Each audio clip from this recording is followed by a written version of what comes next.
Bonsoir. Une courte vidéo cette fois-ci pour répondre à la question de Louise. Pourriez-vous réexpliquer les 5 controverses vues dans le cours sur le handicap? Alors, cours sur le handicap, c'est une très bonne question en fait.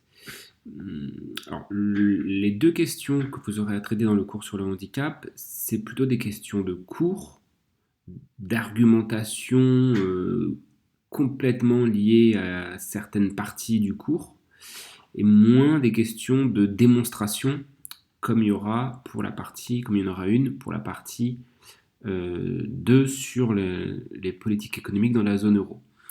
Donc, Louise a fait référence à ce point-là de l'introduction, là. D'ailleurs, dans le PowerPoint, c'est écrit 4, mais bon, en fait, il y en a 5.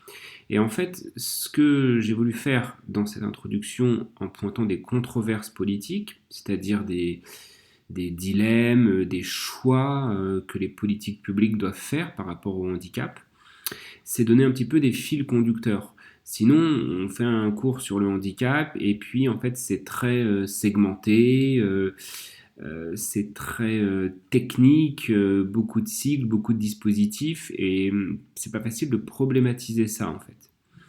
Bon. Et donc ici, j'ai voulu donner des fils conducteurs au cours. Alors, voilà les 5. Premier, milieu ordinaire ou milieu adapté. Alors ça, c'est une question qu'on a retrouvée notamment dans la partie sur l'enfance, mais aussi sur les établissements tout à la fin, sur la question des allers-retours entre différents établissements, ici.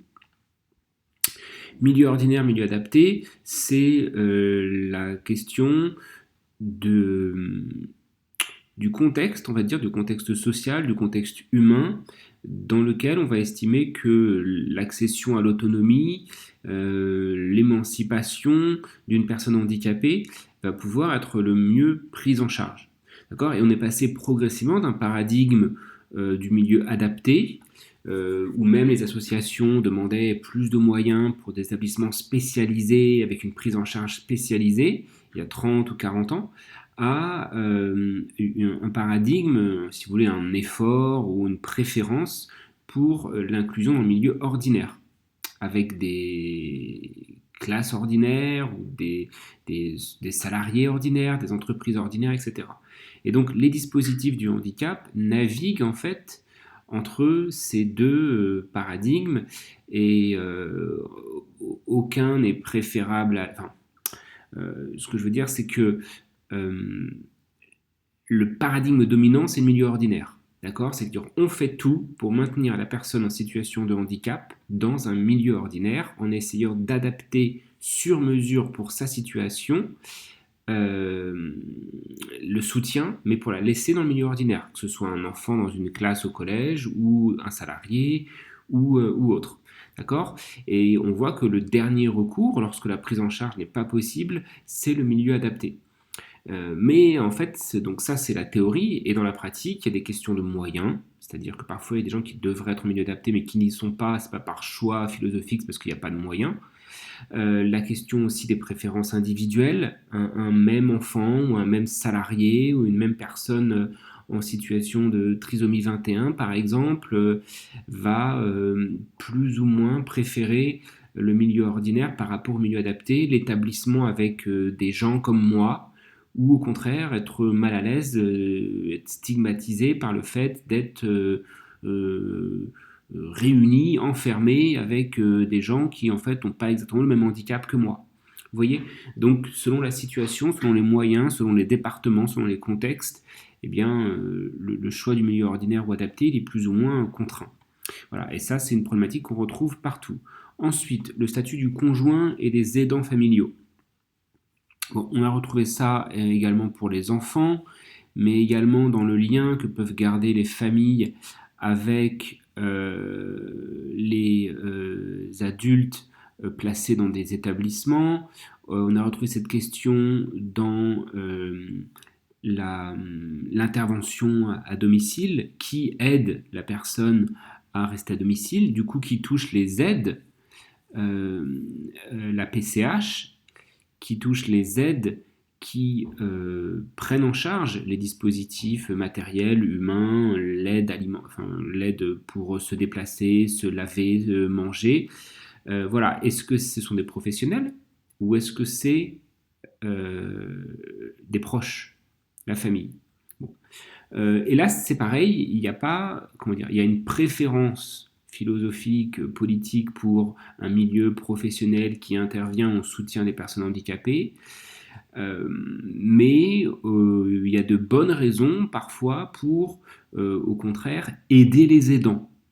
D'accord? Et donc élargir les dispositifs pour soutenir financièrement, reconnaître le statut des aidants. On l'avait déjà vu pour la situation des personnes âgées dépendantes. Et donc, dans ces cas-là, peut-être que certaines personnes préfèrent rester en famille, avoir pour soutien une personne proche pour les actes de la vie quotidienne quand on est en situation de handicap et non pas un professionnel étranger à la famille. Peut-être que c'est juste une question de moyens sur un territoire donné.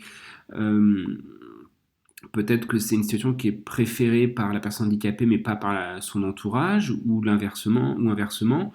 Donc vous voyez, pareil, c'est un dilemme et il faut voir au cas par cas, selon les situations individuelles et les types de handicap, si le fait d'avoir le soutien en premier lieu des proches, de la famille, c'est préférable à, l'intervention de la puissance publique, on peut dire, par des situations, par des structures professionnelles. Et donc, en tout cas, ce que les politiques publiques accompagnent désormais, c'est le fait de sortir ces conjoints, ces aidants familiaux de l'ombre. C'est-à-dire c'est plus du travail bénévole, c'est plus du travail féminin, non reconnu, non rémunéré, caché. D'accord? Parce que c'est souvent un travail féminin, et c'est de leur reconnaître un statut avec des aides qui correspondent. Ensuite, euh, harmonisation, égalité territoriale. Donc ça, on l'a vu sur plusieurs dispositifs. À partir du moment où on a dit que, à partir du moment où on a dit dans le grand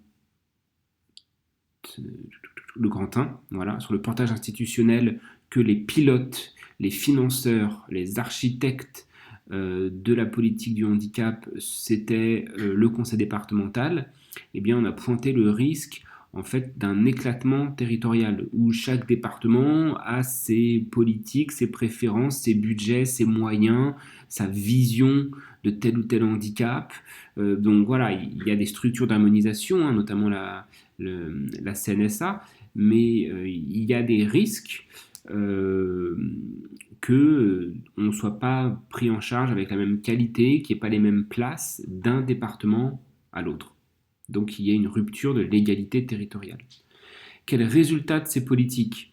Alors ici, eh bien, pareil, on peut le décliner tout au long du cours. Les résultats, tout simplement, en fait, c'est ce qu'on va appeler l'insertion, d'accord? La qualité de l'insertion sociale au sens large, avec toutes les dimensions qu'on a identifiées dans l'introduction, la qualité de la participation de la personne en situation de handicap, donc en fonction du soutien des politiques de compensation qu'elle aura reçues, quelle est sa participation à la vie sociale, quel est son niveau de pauvreté, quelle est sa participation à la vie professionnelle, à la culture, aux loisirs, à la densité de ses relations familiales, à la mobilité géographique, voilà. Donc, et tout ça, finalement, ça peut se mesurer, et ça se mesure pour les enfants, ça se mesure ensuite à la sortie de la vie scolaire, ça se mesure en termes de prise en charge par les structures pour les personnes adultes en situation de handicap, ça se mesure par des taux de pauvreté, par des taux de chômage. Voilà ce que je voulais dire par là. L'enjeu, quand même, c'est qu'il y ait des résultats, si vous voulez. Et les résultats, à un moment donné, ça peut être mesuré, même si on a une appréciation très qualitative et que la participation à la vie en société, ça recoupe plusieurs dimensions. Et le dernier, en fait, c'était la question des moyens.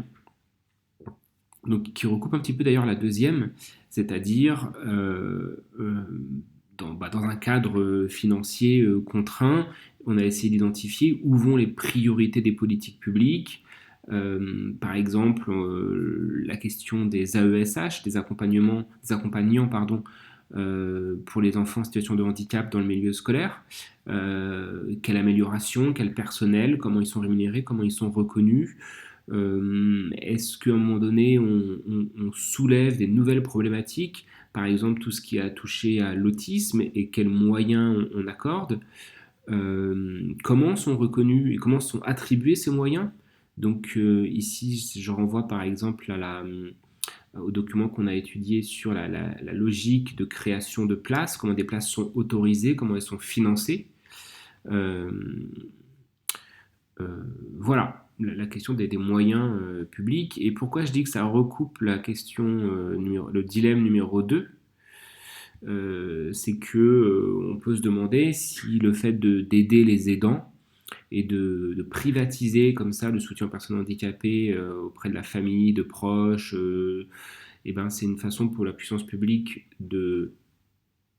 comment dire, de façon pertinente de cibler des environnements qui pourraient être utiles et d'aider les gens qui aident, ou bien de se débarrasser du problème en donnant un pécule à la famille et en se gardant de créer des places et de créer des financements plus appropriés.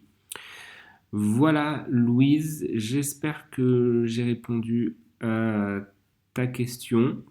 Et donc, c'est important parce que dans l'examen, quand vous allez traiter les questions, eh ben, il faudra avoir ces problématiques-là en tête. C'est-à-dire qu'il faudra non seulement décrire le dispositif que je vous demande de décrire et avoir une perspective critique sur quel choix a été fait, ordinaire, adapté, qu'est-ce qu'on a fait des proches, est-ce qu'il y a des problèmes d'égalité, d'accès à ces dispositifs, est-ce que ça marche, est-ce que ça marche pas, quels sont les moyens plus ou moins suffisants qui ont été mis en place. Ça, c'est des questions qui sont vraiment des fils conducteurs et qu'on retrouve dans toutes les dimensions, tous les thèmes qu'on a abordés tout au long du cours en fait. Voilà, et que vous retrouvez sûrement sur votre terrain de stage pour les personnes qui sont dans des structures liées au champ du handicap et donc que vous pourrez réaborder dans vos DRP, dans vos BRCP, parce que c'est des problématiques vraiment qu'on retrouve tout le temps et qui sont intéressantes à étudier. Nous, on les pose de façon globale, on les décline tout au long du cours, et vous pouvez le faire dans votre BRCP en le spécifiant sur un type de handicap, dans une structure, quelle est la question des moyens, quelle est la question des résultats, quelle est la place des familles ou des proches par rapport à l'animation ou aux soignants, et milieu ordinaire ou adapté, ou alors la question du milieu mixte et des allers-retours entre, entre ces différents milieux. Voilà, bon courage. Je vais faire encore une petite veille pour ceux qui auraient des questions à 22 heures. Et puis voilà, à demain.